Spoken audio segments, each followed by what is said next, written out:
Hello friends, hi. ఎలా ఉన్నారు? బాగున్నారా? నేనైతే బాగున్నాను. చూడండి, ఇది నాది కొత్త టీ స్టాల్ అనమాట. నేను కొత్తగా టీ స్టాల్ పెట్టాను. చూడండి, నేను షాప్ అయితే రెంట్కి తీసుకున్నాను. 3500 రెంట్ అండ్ కరెంట్ బిల్ కాకుండానేనండి. రెంట్ మనం shop maintenance, tea stall maintenance చేయటం అంటే చాలా కష్టంతో కూడిన పని అండి ఇది. అండ్ మనం ఎర్లీ మార్నింగ్ 4-4:30 కల్లా షాప్లో ఉండాలి. మనకి 4:30-5 కల్లా టీ రెడీగా ఉండాలి. వచ్చే కస్టమర్లు అప్పటికే వచ్చేస్తూ ఉంటారు. చూడండి, నేను ఇందులో అయితే ఒక 60,000 ఇన్వెస్ట్ చేశాను. కానీ ఇందులో సరుకులు ఏమీ కనబడవు. ఇవి చూడండి, బాగా ఎక్కిచ్చేయి ఐటమ్స్ చూసారా.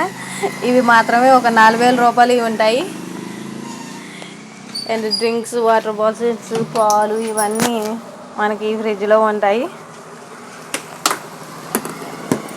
దీనికి మెయిన్ నిద్ర ఉండదండి ఇన్స్టాల్మెంట్ చేయాలంటే. ఇవన్నీ ఇటేమో ట్రాక్టర్ హెల్డింగ్ షాప్ అండ్ ఆపోజిట్లో దేవరపల్లి పోలీస్ స్టేషన్. అండ్ మా కస్టమర్లు కూర్చోవడానికి ప్లేస్, ఓపెన్ ప్లేస్ అంతా బాగుంది. నేను ట్రైలరింగ్ కూడా చేస్తాను ఫ్రెండ్స్. ప్లీజ్ ఫ్రెండ్స్, నా ఛానల్ సబ్స్క్రైబ్ చేయండి, లైక్ చేయండి, సపోర్ట్ చేయండి ఫ్రెండ్స్.